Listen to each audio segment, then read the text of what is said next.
మన జాతిలో కుల సంఘాలు పుట్టకొచ్చినాయి అమ్మ. ఈ కుల సంఘాలకు ఏం మాయరోగం పుట్టిందో ఒక్కోటి 30 years ఇండస్ట్రీ అమ్మ ఈ కుల సంఘాలది. ఇలా బతుకంతా ఏంటంటే బీజేపీ పార్టీకి ఓట్లేంచి వాడి దగ్గర లక్షలు తీసుకోవడం, తాగుడు తీసుకోవడం, కందనాలు ఆడటం, మన మాదిగోళ్ళ దగ్గరకు వచ్చి వర్గీకరణ అని ఒకడు, బీసీ బిల్లు వారి ఒకడు, వర్గీకరణ చేయడాటని ఒకడు, చేతడాటని ఒకడు, మాల సంఘాలు, మాదిగ సంఘాలు, బీసీ కుల సంఘాలు ఏ రెట్లు రావులైతే వాళ్ళ పాదాలని మన నెత్తి మీద పెట్టి మన తాతల్ని అయ్యల్ని సంపినరో ఆ సంపినోడికి ఓట్లేయమంటారు అమ్మ. వీడు మనిషి మనబోతా, వీళ్ళు ఏమనుకోవాలమ్మా ఈ కుల సంఘాల నాయకుల్ని?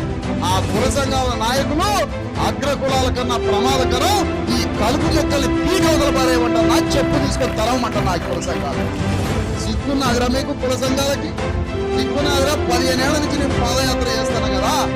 మీరు మేము అంబేద్కరిజం అంటే నువ్వు అంబేద్కర్ అంటావు, మేము కాంశీరామ్ అంటే నువ్వు కాంశీరామ్ అంటావు, మేము రాజ్యాంగం అంటే నువ్వు రాజ్యాంగం అంటావు, రాజ్యాధికారం అంటావు. మరి ఇన్ని చెప్పి నువ్వు రెడ్డి జలమదూరుల పార్టీలకి టికెట్లకు ఓట్లు ఎట్లా ఇప్పిస్తాను?